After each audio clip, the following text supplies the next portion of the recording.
नमस्कार मित्रांनो, आताच आपण बघितले की सैतान आणि महाराज म्हणजे बैलगाडा क्षेत्रामधला ज्याला देवदूत म्हटलं जातं असा द्वादशी हिंदी केसरी बकासूर त्याच्या तालमीतला आज आपण बघतो महाराज 6300 गटपास झालेला एक चांगली गती लागली आणि त्या गटामध्ये एकही गाडी नव्हती.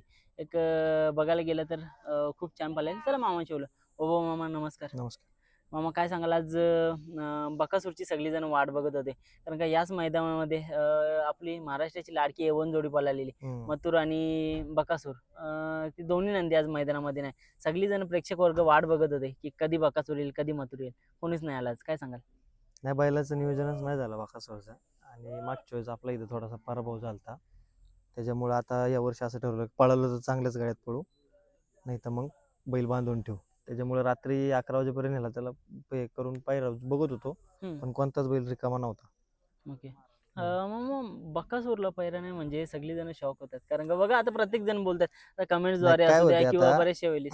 काय होते आता मैदानं कंटिन्यू चालू आहेत. हम्म. पुढच्या तारखा पण लगेच पडते ते. बरोबर. त्याच्यामुळे जेवढे टॉपचे बैल आहेत त्यांच्या 3-3 मैदानं तरी पायरा झालेला असतो. हम्म. मग कोणी तो मोडू शकत नाही, नाही का? हम्म. अचानक मध्ये फसवू शकत नाही कोणाला. हम्म. त्याच्यामुळे आपण पण मान्य करायला पाहिजे की थोडंसं बैल चांगला नाही, त्यामुळे फॅन फॅमिली नाराज होऊ नका. चांगल्याच मैदानात परत बकासूर तुम्हाला पळताना दिसेल. हम्म. मग काय सांगाल आज बघायला गेलं तर बकासूर नाही आणला पण त्याचीच कुठेतरी कुठेतरी जागा चालवतोय आपला महाराज. महाराजकडे बघता काय वाटतं आज त्याची जागा भरून काढण्याचा प्रयत्न असेल. काय नाही सांगाल? बैल तर आज फ्रेश मध्ये चांगला तर पळाला आहे हम्म. आता. आता ते गटात गाडी नव्हती एक पण, त्याच्यामुळे काय एवढा अंदाज आला नाही गाडीचा. पण गाडी सेमीला जर मधून लागली तर गाडी चांगली पळेल. हम्म. आणि आईच्या चरणात आहे, त्याच्यामुळं आईला काय आता संघर्ष बघते आमचा.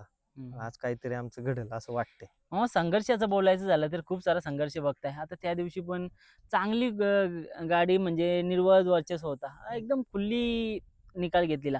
पण कुठेतरी प्रेक्षकांनी हातवारे केले, आवाज केला. किंकाला काढल्याच्या नंतर गाडी बाद झाली, फॉल झाली. मग अशा गोष्टी खूप म्हणायला लागतात. बरेच जणांनी या गोष्टीचा निषेध केला. याच्याने बरेचशा वेळेला म्हणजे असे बोलतात की बकासूरवरती अन्याय होतो. मग काय नक्की हा विषय? नाही काय होतं कडत आता दोन्ही बैलांच्या नशिबात संघर्ष आहे. त्या दिवशी दोन्ही बैल पळायला होते. हा पण महाराज पण त्या दिवशी विंगला पळायला होता. बकासूर तिकडे लेंगऱ्याला पळायला होता. दोन्ही बैलांना एक एक नंबर तास लागला. महाराजला बी एक नंबर लागला आणि बाक्याला बी एक नंबर लागला. आता बाक्या तिथं थोडं केव ते एका पांढऱ्या व्हाईट शर्ट वाल्याने माहिती त्याने पण काय मुद्दामून केला असं नाहीये. हो. प्रत्येक जण त्याला काही काही शिवाय देतो, सगळ्या गोष्टी मी बघितल्या चॅट हम्म. त्याच्यावर. पण त्याने काय झालं, त्याला एक आनंद झाला. आनंदाच्या गाडी भरात पुढं मध्ये. पळती आणि त्याला एक आनंद झाला, त्याच्यामुळे त्याने हातवारी केला. पण खरंच असं करू नका. हे आम्ही प्रत्येक मुलाखतीत सांगायला लागलो, पण प्रेक्षकांना ही मला असं वाटत नाही आमचे हे शब्द त्यांच्या कानावर पडतात का नाही. बघा मित्रांनो, हारजीत तर होतच असते पण एखाद्याच एवढं मोठं नुकसान. आता बकासूर नेहमीच गुलालामध्ये आहे, त्याला गुलाल असो किंवा नसो काहीच फरक नाही पडत. पण जे पैऱ्यामध्ये पळतात ते पण काहीतरी अपेक्षा घेऊन येत आज असतात ना आमचे सागर त्यामुळे. शेटकटरे त्यांच्या गावात शेजारी मैदान होतं. हम्म. त्यांच्या गावा शेजारी त्यांना गुलाल नाही भेटला. काय त्या मालकाच्या मनामध्ये काय असं वाटलं असेल ते म्हणजे एक आपल्याला खंत वाटते, बकासूरची नाही पण त्या बाबेची खंत वाटते की त्या मालकाच्या मनामध्ये काय चाललं असेल आज, बरोबर. की एवढी गाडी पुढे सुट्टी पळून आणि ते जी गाडी आमच्या सीमेत लागली ना त्याच गाडीने एक नंबर केला, म्हणजे आपला तिथे एक नंबर फिक्स होता. 100%. मग बघायला गेलं तर आता बघा तुम्ही एवढं चांगलं पैरे करता, चांगलं नियोजन करता, बरेचशे वेळेला गाडी बांधल्याची मुलं गाडीला स्पीड नाही लागत. म्हणजे एवढं चांगलं नियोजन करून पण बऱ्याचशा वेळेला तुम्हाला पण बोललं जातं की मामा नियोजन नाही केला म्हणजे कसं आहे आता जी नावं ठेवायची ते ठेवतात. आता आम्ही आता त्या दिवशी आमच्या चुकीमुळं नाही, त्या माणसाच्या चुकीमुळं, प्रेक्षकांच्या चुकीमुळं मार खाल्ला. तेव्हा कुठं नाही म्हणले कोण की मामाने चांगला पायरा गेला पण नशिबाने साथ दिली. बरोबर. तेव्हा नाही म्हणले. आणि जर हम्म. तोच पायरा जर एखादा घाणा असता, तो खाली जर तळात बाहेर गेला असता किंवा लटकून आला असता, तर मामाने वायदी घेतली, मामा पैशासाठी पोहतो. हे काय चालूच आहे, 8 वर्ष आला ऐकतो आता. हे बोर झाला होता हे ऐकून ऐकून. मग असं कधी कधी वाटत नाही का काय रोज रोजचं हेच ताणे ऐकायचे एवढं चांगलं नंदी. 90% लोक बकासूरला देव मानतात पण कुठून कुठेतरी 10% लोक अजूनपर्यंत नावं ठेवत राहिलेत. नाही मी ते काय होते, मी ते कमेंट लक्ष देत नाही. मला तर एक वाटवली पोरं बिरं आपली छोटी छोटी ती काय म्हणतात, भाऊ कमेंट आले, भाऊ असं आलं. जाऊ दे मरू दे, आता 8 वर्षाला तेच ऐकतोय. हो, बऱ्याचशा वेळेला आता बघा जेव्हा जेव्हा टीका होते ना तेव्हा तेव्हा उत्तर देतो. आणि तुम्ही सोशल मीडियाद्वारे कॅमेरा समोर जास्त म्हणजे असं उरलून जात नाही किंवा बोलत नाही. त्या दिवशी तुम्ही येऊन स्वतः बोलले की मोठमोठे गार केले गंमत मध्ये. काय विषय नक्की? काय गार नाही केलेत? कोणाला गार केले? आम्ही काय होते, जे आम्हाला बोलले आम्ही त्यांना गार नाही करत, आपण डायरेक्ट संपवतो, आपलं बैल संपवतो. हा. हा. मोहिलने बाईट दिली ना. जे म्हणले होते मोठे मोठे कार केला तर त्याच्या गाडी मी मगाशी पण मुलाखतीत सांगितलं की नका त्याच्या नादीच नका लागू. जो आता काय बोलायचं आता आम्हाला आहे ना कुठल्या बैलाबद्दल वाईट बोलायचं नाही, आम्हाला कुठल्या मालकाबद्दल वाईट बोलायचं नाही. त्याच्यामुळे आम्ही त्याला एकच सांगतो, जो जो म्हणत होते ना मोठे मोठे कार गेले गंमत मध्ये, तर मोहिलने त्या दिवशी त्यांना प्रत्युत्तर दिलेले आहे. आणि जे शर्ट काढून असले होते त्यांना पण त्या दिवशी बाक्याने उत्तर दिलेले आहे. त्याच्यामुळं ह्या गोष्टी आता त्यांच्या कानापर्यंत पोहोचलेल्या आहेत. त्यांनी पण आपलं समजूतदारपणे त्या बैलाला खरंच दैवी शक्ती आहे. त्या बैलाला खरंच लोक देव मानतात असं येडे म्हणून नाही म्हणा. आज फक्त मागाशी आम्ही चहा प्यायला थांबलो, बकासूर गाडीत नाही पण बकासूरच्या फोटोचे पाया पडले लोक बघा चहाच्या म्हणजे काय स्टॉलवरती. कमवलंय तर बकासूरने हे हे कमवलंय कमवलंय. त्या माणसांनी. आम्ही पण काय तर कुणाला हिनवत नाहीये आणि आपण कधीच हिनवलं नाही. तेच ना. पहिले 2 वर्ष आम्ही लय उड्या मारायचो, लय नाचायचो. 2 वर्ष जेव्हा बकासूर आदत होता तेव्हा लय उड्या मारायचो, लय नाचायचो. पण तेव्हापासून थोडं थोडं बैलामधूनच शिकत गेलो की आपला असतं ते लिमिट मध्ये असतं. आपला आनंद असतो तो आपण आतमध्ये साजरा करायचा असतो, बाहेर नाही काढायचा आनंदाला. आणि बाकीच्यांनी काढलेला चालतो. बघा आनंद तर असावा मित्रांनो. मामा बैल आहे, नंदी आहे, बघा बकासूर आहे. बकासूरची समजा आम्ही जरी गाडी मारली तरी आनंद होतो आतमधून. होतो ना पण आनंद. मी हा काय म्हणतो, मी प्रत्येकाला शुभेच्छा देतो जाऊन. हा बरोबर. ज्यावेळेस बकासूरची आणि जो शांत संयमी गाडा मालक आहे ना, तो ज्याची आता गाडी मारली बकासूरची गाडी मारली तर ते काही मालक असे आहेत की येऊन बकासूरच्या पाया पडतात. वा. आणि काही भक्त ना कॅमेरा समोरच बोलतात की ह्यो देव आहे आमच्यासाठी. पण ते खालून जल्लोष करून आलेले असतात. नाचून. पण कॅमेरा नाचून आलेले असतात, पण कॅमेरा पुढं ना आम्ही आमचं देव आहे आणि आम्हाला त्या देवानी वरती काढलंय.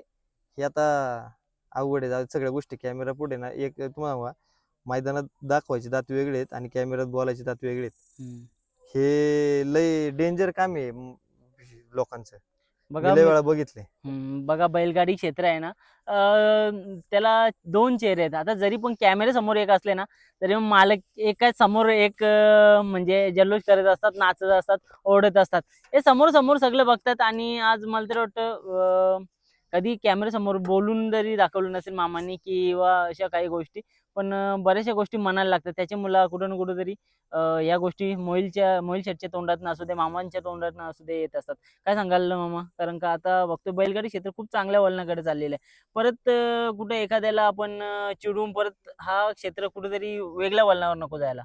कसं आहे आता क्षेत्र तुमचं बिनजोड क्षेत्रात कसे पहिले वाद होत होते. आता कसं क्षेत्र एकदम सुखासुखीचं चाललंय का नाही, एकदम मैत्रीचे मस्त. खेळ चाललेत. तसंच इकडे बी वाद होत होते. संघटनेचं कुठंतरी आम्हाला चांगलं हे भेटतोय. आणि ज्यावेळेस संघटना नव्हती त्यावेळेस आमच्या बंदी पण थोडीशी आमच्या थोड्याशा रागामुळं वादामुळं थोडीशी झाली होती. बरोबर. पण आता या बैलाकडे बघून एकच शिकतो की आपण कसं आपल्या घरातल्या देवाला पाया पडतो, तेव्हा आपलं मन शांत होतं, किती चिडलेला असू दे. तसं आम्हाला आहे ना कुणी हिनवलं ना आम्हाला लय राग येतो. आता तो व्यक्त होत नाही आम्ही कोणा पुढे. मी आज पहिल्यांदा कॅमेरा समोर एवढं बोललो असेल बरोबर. की. आणि खरंच मी बघितलंय आतापर्यंत. आता हे सलग जी मैदानं झालीत ना ह्याच्यात फोनवर बोलायची लोकांची टोन वेगळी, परत मैदानात गाडी मारल्याच्या नंतर लोकांचे वर्डच जायची टोन वेगळी आणि कॅमेरा समोर टोन वेगळी असते. फक्त लोकांमध्ये दाखवायचे की आम्ही त्या बैलाला किती देव मानतोय, पण आतून तुम्ही त्या बैलाला असं गाडी विरोधात मारलीच म्हणून समजताय. फक्त कॅमेऱ्यात दाखवायचं की जेणेकरून आपण संपत्ती लोकांची मिळू शकतो. तसं आपण तुम्ही आजपर्यंत जुन्या पण व्हिडिओ बघा. मी आजपर्यंत कुठल्या बैलाला नाव ठेवलं नाही.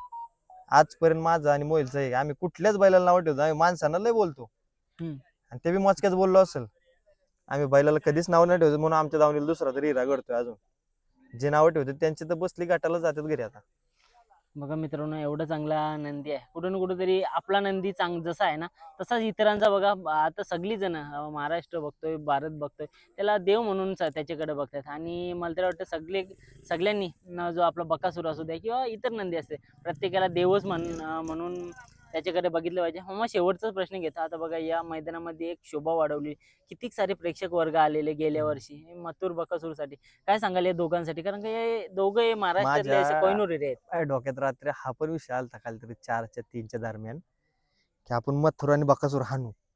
पण नेमकं कोणतरी बोललं की मथुर विदर्भात ते काहीतरी गेलेलं आहे हिंगोलीला. म्हणलं बैलाला आता कालच्याच व्हिडिओ पाडल्या सगळ्या रील्स, बैलाला प्रवास झालेला असं म्हणलं. त्याच्यामुळे कुठंतरी थांबलो. मग परत फोन करायचा दादांना. नाही तर मी कालच दादांना फोन करणार होतो की आपण गाडी आपली हाणू. पण कुठंतरी थांबलो. मग म्हणलं नको, बैलाला प्रवास झालाय, मोकार बैलांचे हाल करून आपण नाही हे करत. बघा मित्रांनो, म्हणजे आता आपण कितीक जरी बोललो ना, की मथुर प्रेमी असू दे, बकासूर प्रेमी असू दे, कुठून कुठून सगळी एकत्र आपलं एक कुटुंब आहे आणि एक कुटुंबासारखी आपण येत चाललेलं आहे. एकमेकाला ट्रोल करणं जसं आपण बघतो ना, आपल्या आई-वडिलांना बघतो, तसंच महादेवाच्या नंदीला देखील बघा, बकासूर असू द्या, मथुर असू द्या किंवा कोणी सगळीजण ही फॅमिली एक फॅमिलीसारखी आहेत आणि एक फॅमिलीसारखी राहतात. येणाऱ्या काळामध्ये आणखी चांगल्या चांगल्या मैदानामध्ये आपल्याला हे जोड पण पळताना बघायला भेटेल.